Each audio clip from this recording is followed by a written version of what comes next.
Well, hello, my wonderful friends. It's been a bit. I've been a bit busy. I'm back now. So I'm sitting around thinking, like, what am I going to make a video on this time? You know, trying to pick topics not easy, but what I'm going to talk to you folks about today is all the in-between things. What do I mean? You know, you buy a vehicle, like, you know, motorcycle, car, whatever, and they'll tell you about the specs, the mods, but especially with motorcycles, there's a bunch of stuff that goes with owning a motorcycle of this type or the two-wheel type isn't really discussed. It might come up here and there, you know, so I might mention it casually in your personal life, you know, in real life, as they say. I'm thinking to myself, maybe you guys don't have the opportunity to talk to people about stuff like this. Yeah, thank you for not completing that U-turn. So that's what I'm going to do today. So we're going to cover a bunch of things. Not necessarily mods, but more likely things that you might not know you need at this point. Or maybe you have a problem or something and you don't know how to go about addressing it. So that's what I'm going to try to do. And we have a big crosswind, so hopefully this is not going to be too noisy. As you can tell, I have a different helmet on today. That's because it is definitely fall. So it's definitely, let me get this guy, let this guy pass. I'm not in any rush today. There you go. Have fun. Yeah.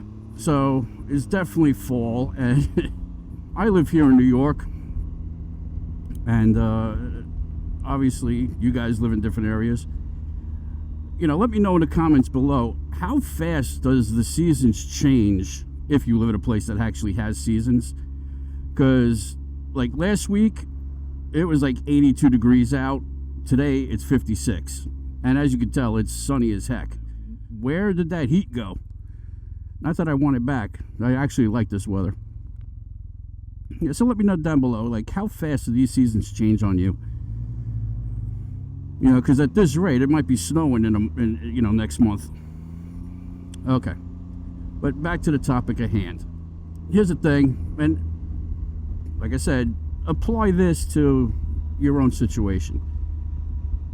Now, my Ryker here, as opposed to my Spyder, I'll be honest with you, these handlebars vibrate a lot. They vibrate a lot. So, I would recommend, and this is what I do, I just haven't put them on as of right now because I took them off a while ago because I got to replace them, but Grip Puppies. Grip Puppies is a name brand, but it's basically just a foam sleeve that slides not easily over your grips, whatever grips you have, and it gives you a cushion between your hand and your machine. Now, for some of you, vibration's a problem, and it does help. You know, there's other things you can put bar weights in there, you know. Haven't done that, so don't know.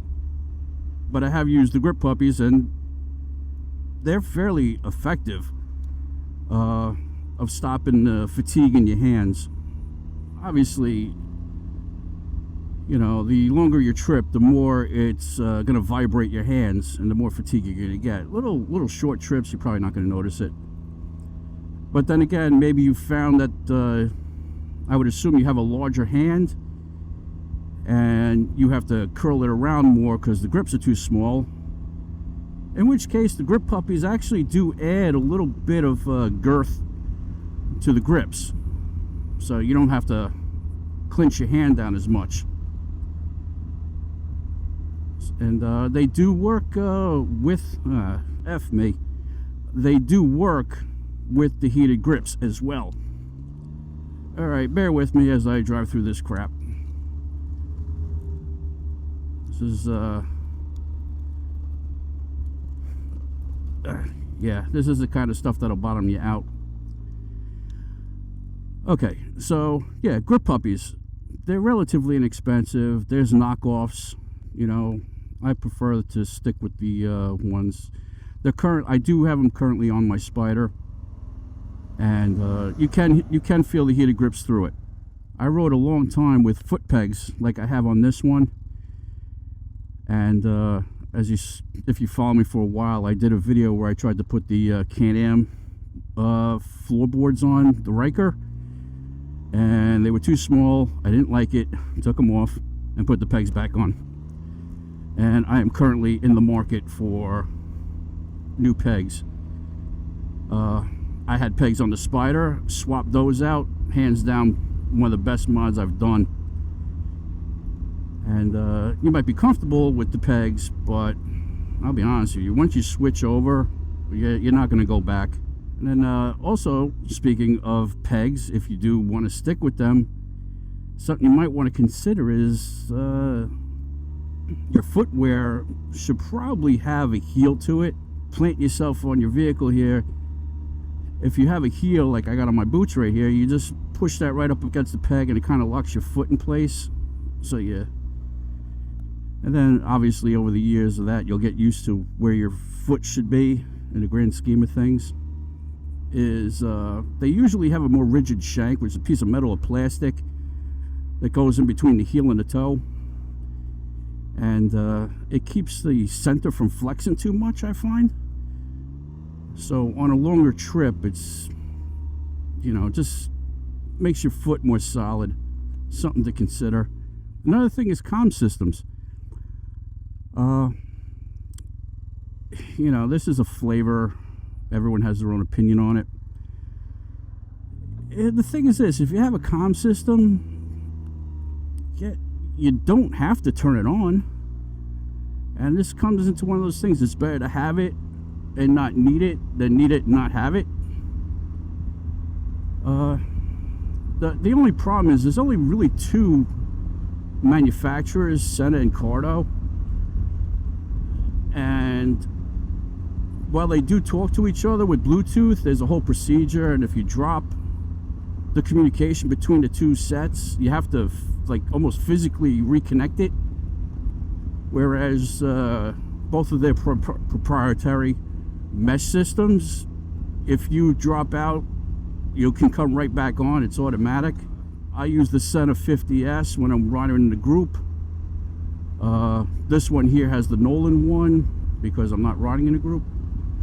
But apparently Nolan here, their newer model, which I'm waiting for availability, does have the Senna mesh built into it. So as soon as that becomes available, I will be swapping this out for that. The thing is this, comm systems, especially on a group ride, could be really annoying. Especially when you ride with, like I ride with a lot of Harley guys, and they really love their open face helmets. So I get, once we get going on the highway, man, it's like nothing but road noise. Nice thing about the Senna is that you can turn off the mesh and turn it back on, which is convenient.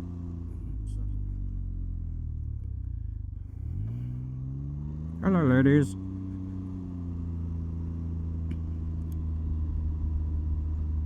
Okay, here's another thing. Comes to helmets, which might get on a little tirade about helmets in a minute, but I do not like D-rings. Don't like them. They're annoying. And I know F9 did a whole thing on D-rings versus the buckles versus this versus that. Here's the thing. Yeah, D-rings, strongest connection of your helmet to your head. The thing is this, your head will rip off of your shoulders before the D-ring breaks. At which point, you know, the ratchet, like this Nolan has a built-in ratchet, and it's real easy. Just click, click, click, and then pull it, and it just comes right off. And quite frankly, if you're worried about the connection with the D-rings versus the ratchets, you got yourself into a situation where I don't think it's going to matter anymore. You're going to probably be so mangled before your ratchet fails. You know, you're probably not going to make it to begin with. Yeah, that's my opinion. Now, like I said, this one has a built-in one. I do have a couple of helmets that had D-rings, and you could just go on Amazon and they have adapters. You know, it goes on the D-ring side. The other half, you thread the strap through it with a buckle, and now you have a ratchet. And I personally think once you go with a ratchet, yeah, you might want to ditch those D-rings. Do not buy your helmet through the mail unless you already have one, it fits, you like it, you know what size it is. Because I personally, I don't think that the helmet manufacturers changed the molds for the inside between this model, that model, and then the other model. So if you get if you have an Hardwire helmet and it fits you at a specific size, then I would kind of think that any Hardwire helmet in that size will fit. Now, speaking of helmets, the other thing is this. You know, I don't see the bang for the buck. You know, I know that the Japanese companies have an extremely good reputation for safety. That being said, go back to the chin strap. Once you get to the point where your helmet fails, you'll probably have a lot more problems than the helmet itself. You know, like I said, your head, your brain will be fine, but it's not attached to your body anymore. So what's the point? There is a limit to how cheap you can go. You go too cheap, you're really in a dangerous place, because you're probably getting scammed, and the shell itself, you know, one small knock and it's just gonna crack in half like an egg. And then it comes down to weight, noise, stuff like that. And I hate to say it, but that's really just quite frankly trial and error. It varies from lid to lid. So you get what fits, get what you could afford, get the best you can for what you could afford. Style wise, it's up to you, but I'll tell you this much, I love this Nolan. This is my winter helmet. It's actually fairly good in the cold. I like the comm system in it, and the visibility, because I could see from here to here, and when I'm looking straight ahead, I can't see. I mean, I can, but not to any great degree. You know, I don't have anything in my periphery here or down here. You know, I have to be looking at my gas tank to actually have my view blocked. You know, some of your smaller ones, they're like this big, and you know, you have to kind of be hunched over to look straight this way. But you'll figure that out. But like I said, go to the store, try them on, find what fits, and then you could check the internet to find out if there's a different graphic or a different style that you like. If you go back to a couple of my previous videos, you saw I had a different helmet on. I think it's called the Avante X. Yeah, probably the best summertime lid I own. I had a flip lid, and I'll be honest with you, I don't see the point of that. I really don't. Because the thing is this, when you lift up the bottom, it goes straight up in the air, and it's going to catch wind, and your head's going to go like this. It's like a big sail. It's going to knock you around when you're riding. You know, if you're getting gas, you want to lift it up, or you're driving slow, you're sitting in traffic, and you want to flip it up, fine, but you still got to put it back down. And what I found, like driving down to South Carolina, and all summer, I had the other lid going, where the chin bar goes all the way to the back, and then the visor comes down pretty far. So you could wear that lid, you know, if it's hot but you're on the highway, you can put the chin bar down, throw some glasses on, or sometimes I'll just drop the sun visor, or I'll just put the chin bar up and put the whole visor down. It's versatile, that's for sure. And you could shoehorn your comm system into it. You know, it does have provisions. But like I said, if you were, my advice is, if you were in the market for a flip lid, or you have one now,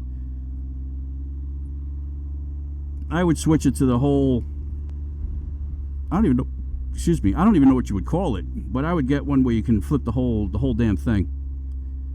And I think you'd be more happy with that, because you're getting the best of both worlds. Like this one here, this is a Nolan 70 GT, 70-2 GT. The chin bar underneath this plastic is removable, so it just clips in. You could unclip it, put the visor down. Now another thing, since we're sticking with helmets, pin locks, especially if you're in a colder climate. You know, everyone's got their little things to keep the fog out of their off their visor. But I'll tell you the truth, your pin lock is your best bet. You know, they did studies, 60% of the time, it works 100% of the time. But I have never had the pin lock fail, and I've had fog in my field of view. So I'll stick with it. Like, I have an air flight helmet, doesn't have pin lock. I can't wear it during the winter because the first breath it fogs up. You know, the venting helps keep it down, but that's not till you get on the highway. If you're just driving like right now, you're not getting enough airflow to get rid of that condensation. Since I'm still talking about helmets, let's keep going. I would think, or at least this is what I do, I have like 7 helmets. Excessive? Probably. Now, granted, 4 of those helmets, like not 4 of them, but like 2. Like I have 2 of these because they're not the easiest brand to find, and you know, the ones I ordered this from, the place in the United States went out of business. These helmets are actually made in Italy, and I find them to be very good quality. But getting parts was a little difficult, so I bought a second one just in case something happened to this one.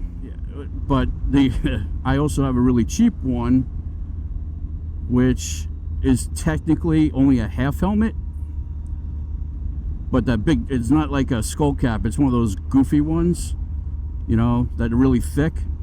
So it does offer protection, just not down the bottom half of your head.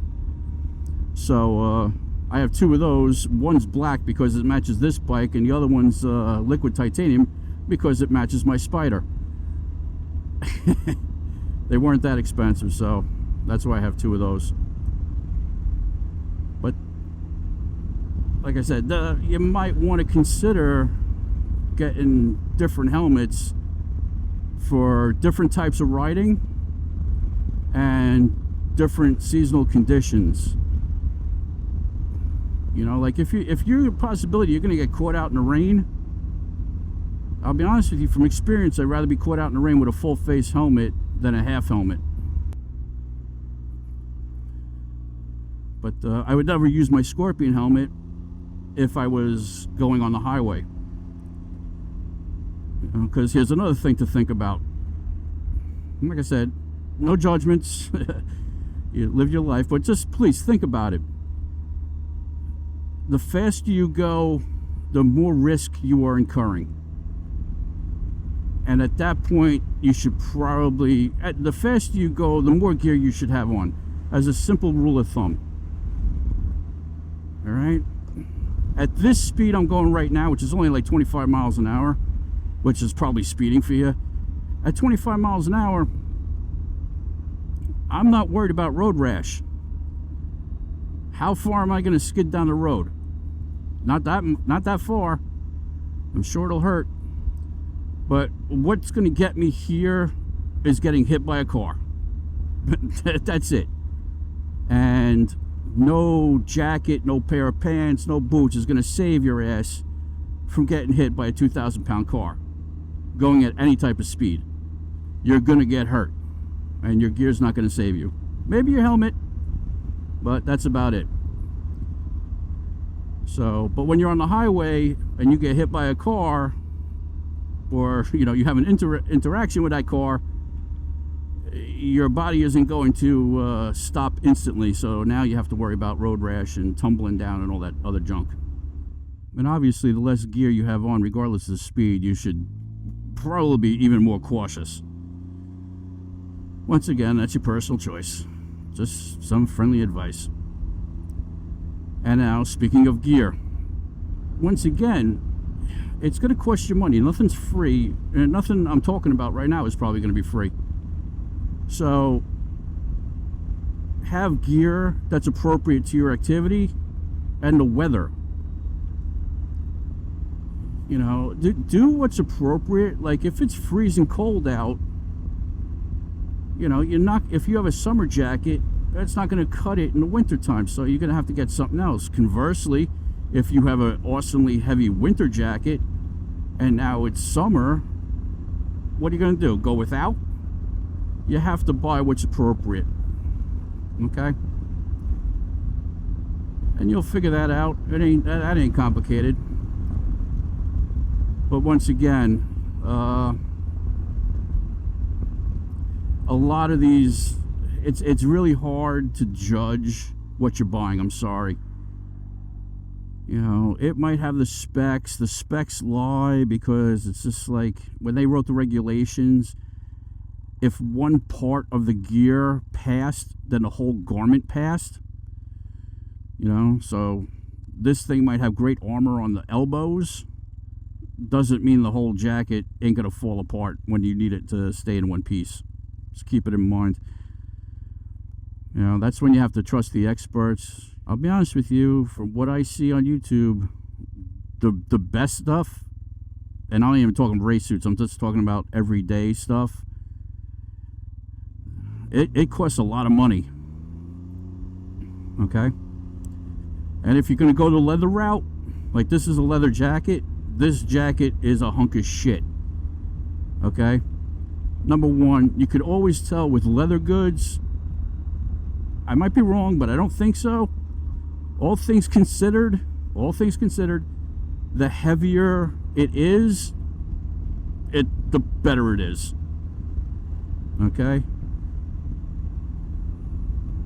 Because if you're buying a 2X in this, and you get a 2X and it weighs twice as much, I would have to think that that extra weight means extra protection. I mean, but don't get me wrong, you could have thinner leather and have Kevlar on the inside, but you'll have to read the label. But a good rule of thumb is when you're dealing with leather, heavier is better. Heated gear, it's good to have, regardless of where you live. Not from experience, maybe from my science books, but even where in the desert it's like really hot during the day and then it gets bitterly cold at night,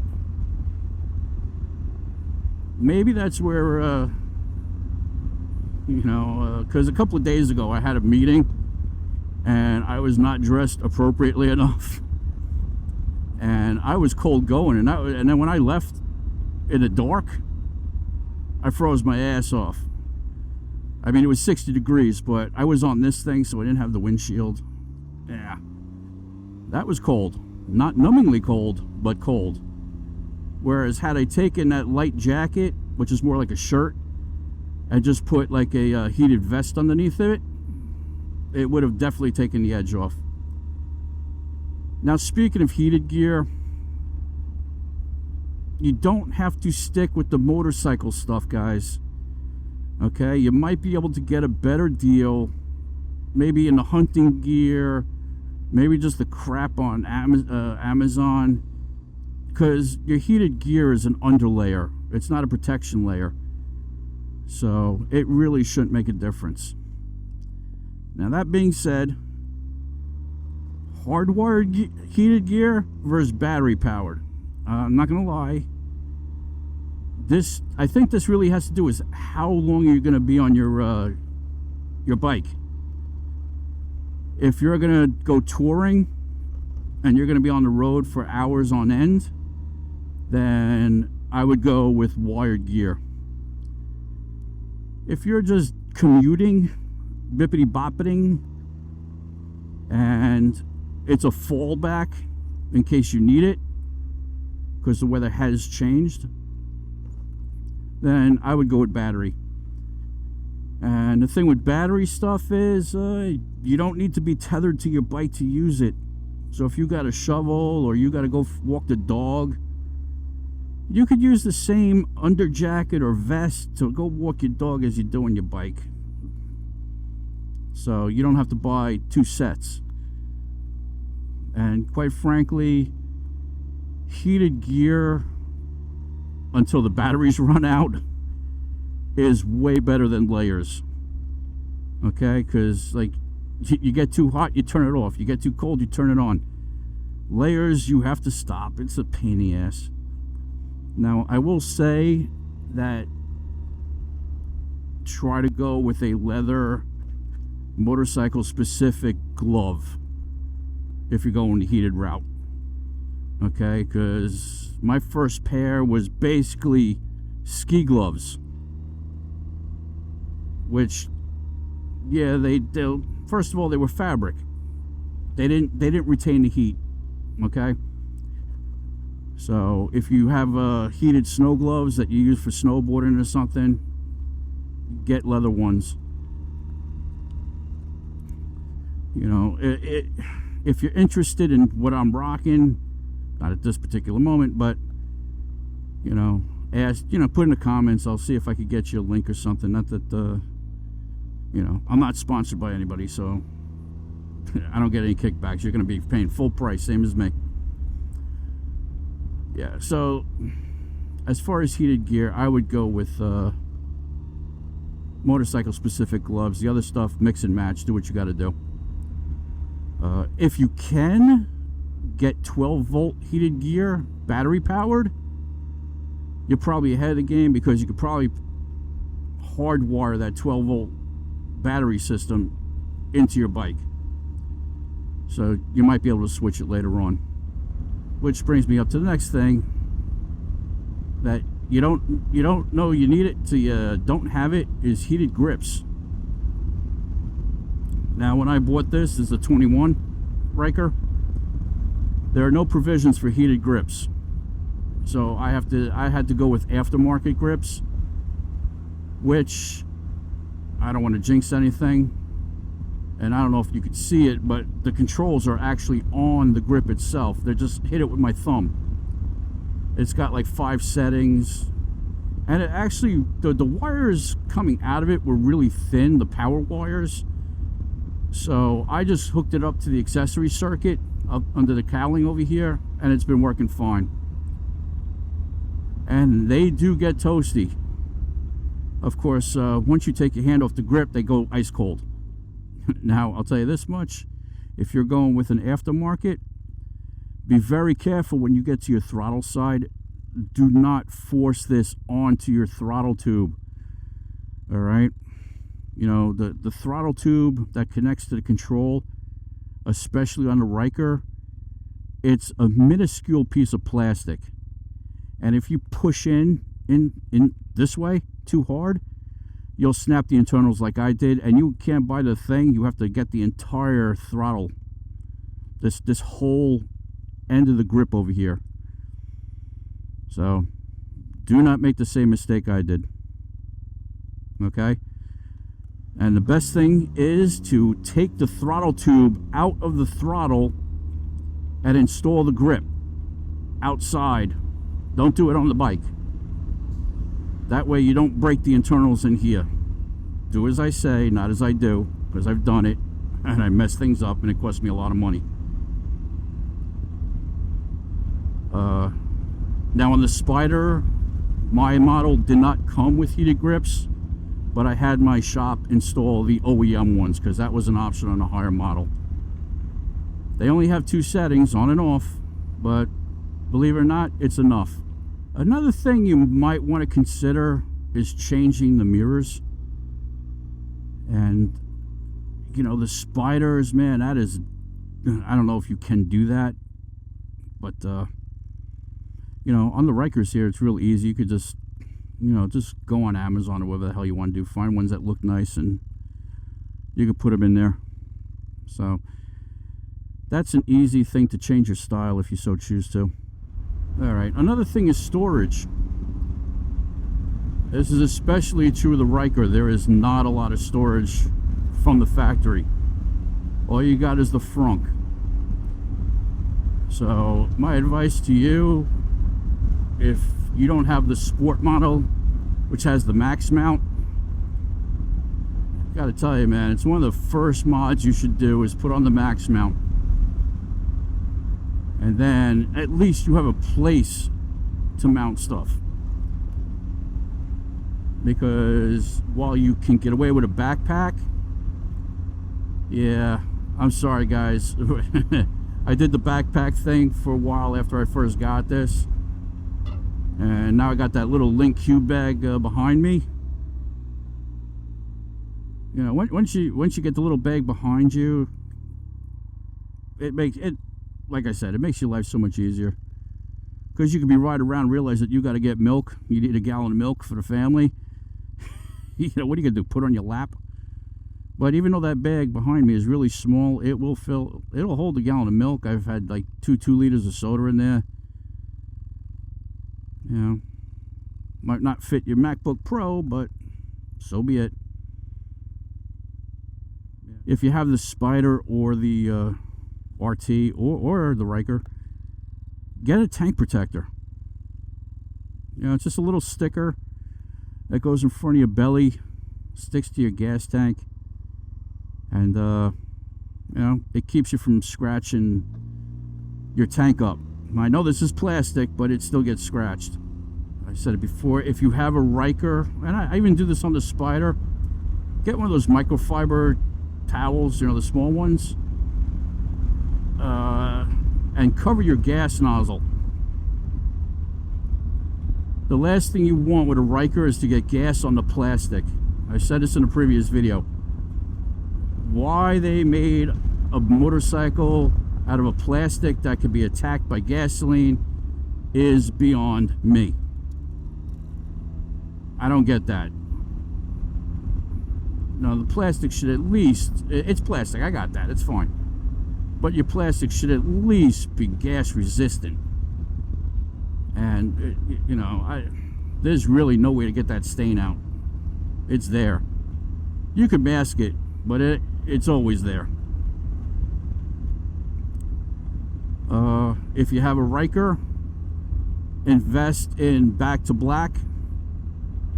I know, or the XPS one that Can-Am sells. But yeah, I think it's Mother's Back to Black. Make sure you have a bottle of that, because that is going to be how you wax this vehicle. And it really does bring out the bike. So, small investment there. But another thing, if you plan on wrapping, putting stickers on, anything of that sort, do not put that stuff on prior to wrapping. Because, you know, your stickers will never stick. Okay? So, if you're going to have any appliques, you know, treat the plastic after the fact, not before. Because I don't know what is safe to use to take that stuff or that film off your trike. The smoked visors like I have on now work a lot better than the drop down visors. Okay? Drop down visors are good in a pinch, but on a sunny day like today, you're better off with the full smoked out visor. And if you're driving into the sun and it's really bad, you could drop your internal sun visor. That being said, you know, do a little planning, because if you're rocking a smoked visor like I am right now, you got to be careful about how late you stay out, because you can't see through this shit at night. Okay, so you either got to get a pair of clear goggles or glasses, and you got to store them here somewhere, and you're gonna have to drive with your visor up, or you do what I do and you carry the clear visor with you as well, and if you get stuck out there, you swap it out. Easy cheesy lemon squeezy. Yeah, so maybe get into the habit, especially as these days get shorter, you know, because the best laid plans of mice and men often go awry. So, you know, you might be going out and then something happens, now you're over here, then you're over there, now it's dark, you can't see. Might not have happened to you yet, so I'm just telling you from experience, because it's happened to me as well. Have a backup for your eyeballs, you know. Now, this next one is some advice I definitely have for a newer rider, like literally new. Earplugs. You know, especially if you're on the highway, because quite frankly, that wind noise, it makes you feel like you're going a lot faster than you actually are. Now, obviously, as a new rider, you should only go as fast as you feel comfortable with. But if you're not comfortable at highway speeds, how are you ever going to get on the highway? So, like I said, my advice to you guys is put some earplugs in. And I would stay away from the mechanic shop ones that cut out all the noise. They actually have motorcycle specific ones that they dead out some but not all of the noise. I think it might be helpful to you when you're starting out to use the earplugs. And obviously, if you are riding with a half helmet and your ears are exposed, then you definitely should put earplugs in, because you will go deaf. Okay, another big one that you should definitely take care of, you know, another big thing that you should be cognizant of is what you buy. It is always cheaper, I think it's always cheaper to get your bike or your trike equipped with everything up front. Trying to retrofit the stuff that you didn't get after the fact becomes more expensive. Like with my Spyder, I have an F3T, so it doesn't have the tour pack, it didn't have heated grips, it didn't have the auxiliary lights, and it doesn't have floorboards. But it was like a couple of $1,000s more than what I had. I'll tell you the truth, when I put on the tour pack, when I put on the floorboards, when I put the auxiliary lights in, and when I put on the heated grips, trust me, it came out to more excuse me, it came out to more than the difference between the T and the Limited. Okay? But lesson learned. Now granted, if you can't afford it up front, you know, and you don't mind paying extra later, but you're gonna get nickeled and dimed. Okay, so you have to pay $300-400 for the heated grips. Okay, and then you want the floorboards, you're gonna have to pay $400 for the floorboards later. Oh, you want the tour pack, you're gonna have to pay $3,000 later for the tour pack. Oh, you want those auxiliary lights? Okay, you can pay $200 later for that. Okay, like I said, if you can't afford it, you can't afford it. But if you can and you're on the fence, buy once, cry once. Get it all up front when you make your purchase. Trust me, you'll be much happier. And then, of course, if you're gonna do it later, you're gonna be riding going, damn, I wish I had this, I wish I had that. And then, like me, you'll wind up buying a backrest for your F3, okay, and a bag, and the backrest is like $400 or $500, and then you're never gonna need it again because you got the tour pack. See how these things add up? On your motorcycle, regardless of what you're riding, you should have 2 types of zip ties. And yes, there are more than one. Get the big ones. You could always make the big ones smaller, but you don't want to sit there stringing together 50 zip ties.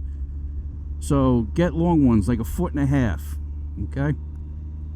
You can fold it up, cut it off later. Those are the plastic type. The other thing you want to get is the metal zip ties. Usually they're used to hold on like heat wraps and stuff. They're pretty much like zip ties. Another piece of advice I'd give you guys is this. Go online. I'm not saying you have to buy the manual, but if you go to a parts supply place and they have the exploded view of your motorcycle with the parts list, definitely spend a little time looking at that, because there are parts on your motorcycle that you cannot see because they're buried behind some other part, but you really should know where everything is and where it attaches to. Alright, I'm not saying that you have to fix it yourself, but you should know where your parts are, you know, and then hopefully you'll figure out what part does what. Now, speaking of that, for the love of God, please listen to what I'm telling you now. People like me that own these vehicles do not have a problem answering your questions, and the chances of you having a unique problem with your vehicle is probably slim to none. All right, those of us that have these vehicles, that have been through the recalls, that have fixed it, etc., we probably have a pretty good insight as to what's wrong with yours. But guys, you have to meet us halfway. Nothing is more frustrating than when someone's asking for your help and can't articulate what the hell is wrong. Okay, this is not a trauma situation. You're sitting in your living room. Pictures are great, but your pictures are not in context. I don't know what the hell I'm looking at and what makes you think that something's wrong from this picture. Okay, shoot video. Be detailed about your post. What was it doing yesterday? What is it doing today? What's the difference? Oh, it's making a noise, and it's coming from this area. Yeah, that's useless. It's absolutely useless. Quite frankly, the best thing to do is you got to describe it like you're talking to a 2-year-old. You know, the more specific your question, the more specific your answer will be. Another thing I should probably touch on. Your trike is not as sensitive to tire pressure as a 2-wheeler, for the most part. But your tires will wear. If you overinflate your tires or underinflate, they're not going to wear as well. I'm going to tell you that right now. So do your best to keep your tires properly inflated. Let me also apologize for the rambling nature of this this video, but you know, a lot of people have commented, very authentic. It's authentic because I make it up as I go along. You know, I watch a video and then it sparks a conversation in my head, and then I come out here and I try to repeat it. Because I'm not going to be sitting here trying to read shit or memorize shit, you know. And no one likes a voiceover. Now, here's another thing that definitely on the advice, and you take it or leave it. My personal belief is the more you F with this machine, the shorter it's going to last. Okay? The more mods you put in, the more things you mess with, the shorter its lifespan. While I don't have too much trust in corporate America, okay, or Canadian, you know, I don't think the engineers that designed this thing are stupid. You know, when they built this thing, did they make mistakes? Yes, but in their defense, they've only been making it for 2 years prior to the model I have. Okay, so can't really accuse them of having a long lineage.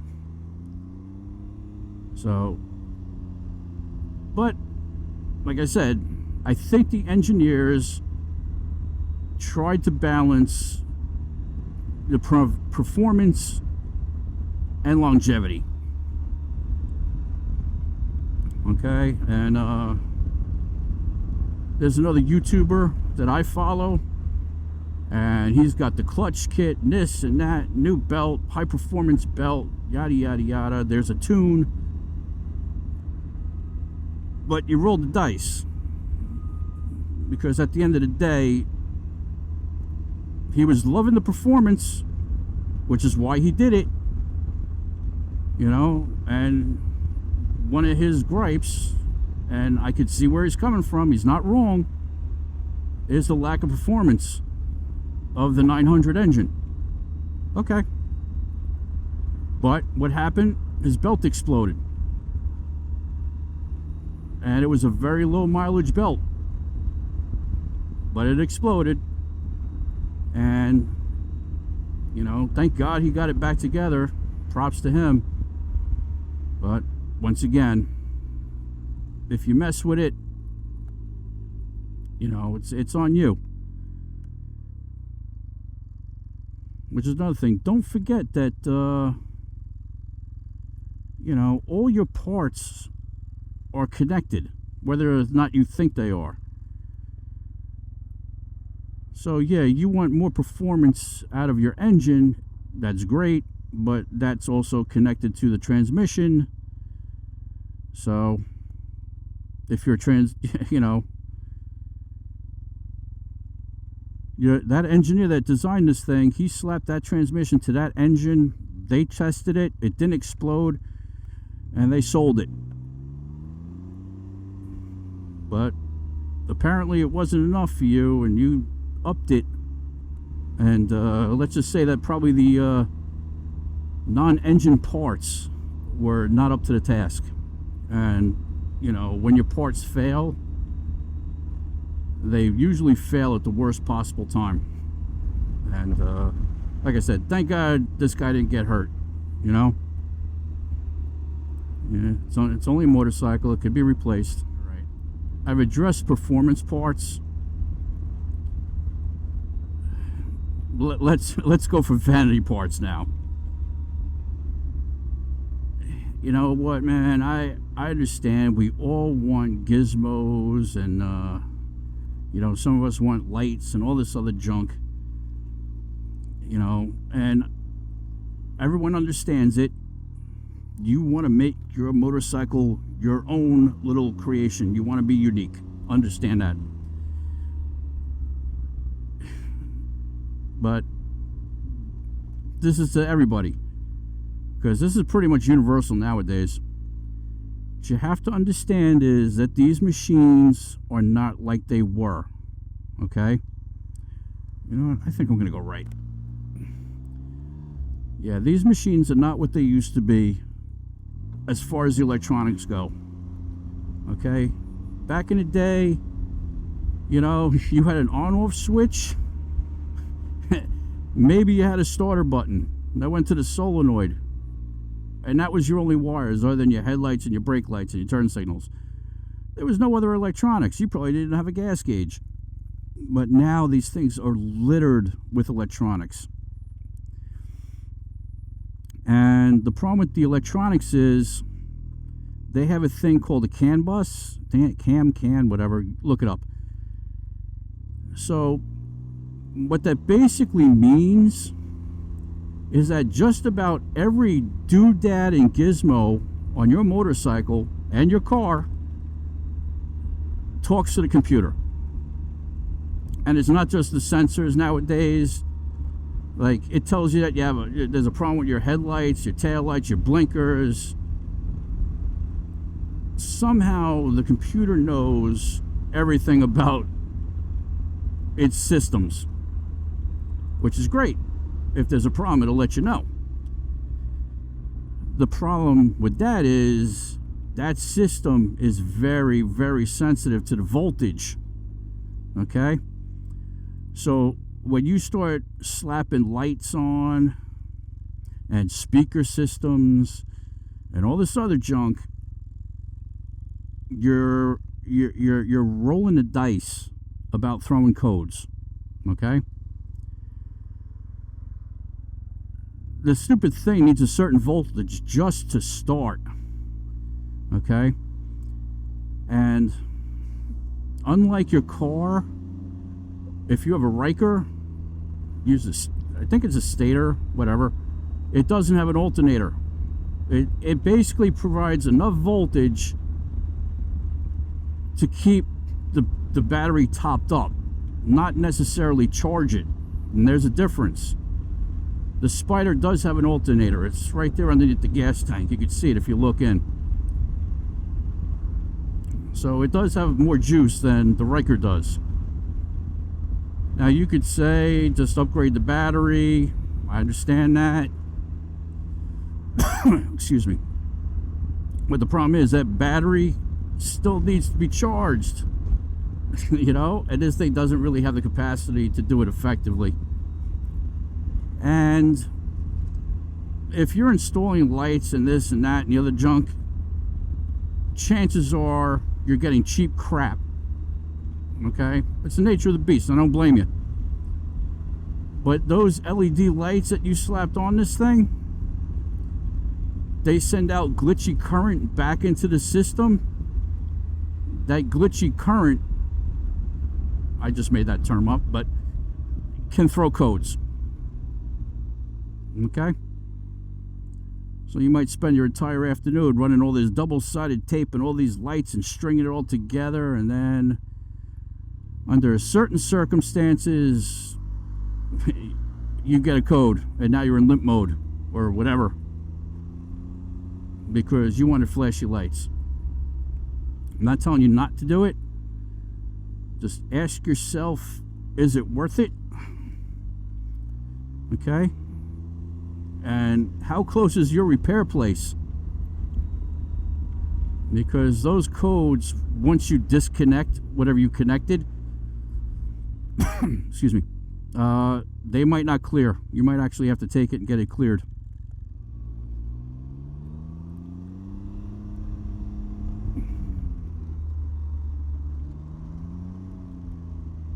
And until our overseas manufacturers start making quality stuff across the board, or we change the electronic systems in these things, you're rolling the dice. But then again, you're on a motorcycle, so you probably like rolling the dice anyway. I think another good investment that you probably don't realize you need until you get it is LED headlights. You know, get reputable ones, I'll tell you that much. They're not that expensive. I don't know why in 2024, 2025, LED headlights are not universal. Okay, like I'm old enough to remember, like when you had to change a headlight, it was a giant glass cube that you had to plug in. It wasn't a housing with this little halogen that you put in the back. You had to replace the whole light itself. And of course, good luck finding the one that fit your particular vehicle.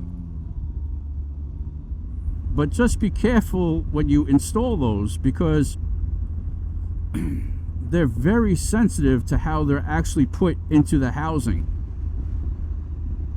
It's not that they'll fall out, okay, but like you'll put them in, oh wow, look at how bright it is, and then you'll go for a ride and realize you're lighting up the bottom of every tree because you installed them upside down.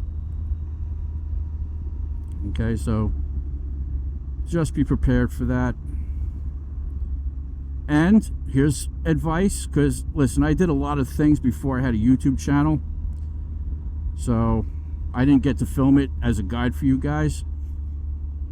But if you're going to change the LED if you have an older one of these and you're going to go the LED route, take the headlights out of the bike and do it. It's more work, but it's easier work. Okay, all you have to do is pop out the frunk and then take each headlight in, put the new lights in, reinstall the headlight, hook it up, you're done. Okay, if you're sitting there trying to get your big meaty fingers in between the wires and the plugs and everything else back there, not only are you going to rip your fingers up because everything in there is sharp for some reason, it's just annoyance.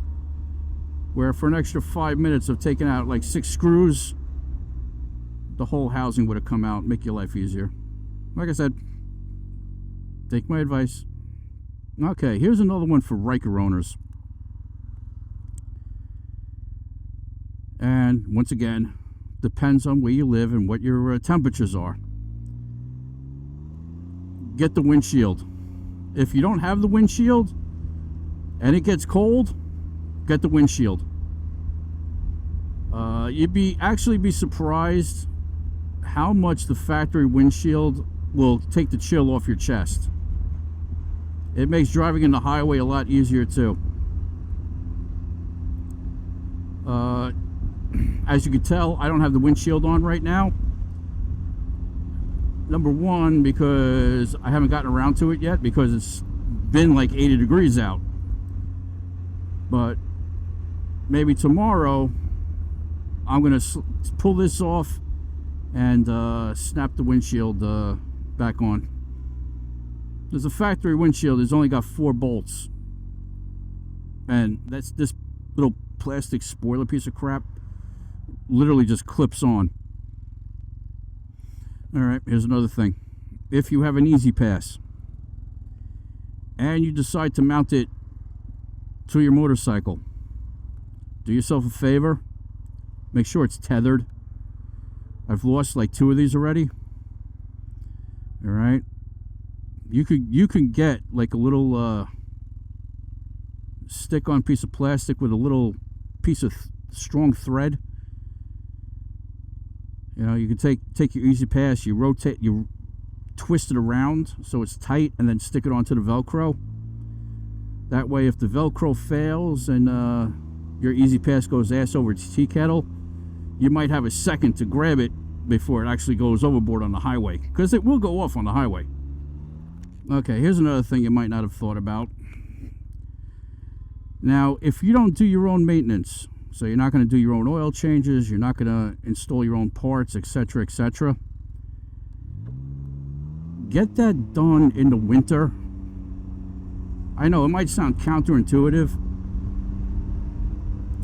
but even if you're like me and you ride all year, okay? January, February, this thing is falling over like crazy. January and February, that's when you take your bike in for its oil change. All right, that's when you get your sway bar mounted, whatever you want to do, or you get your belt changed.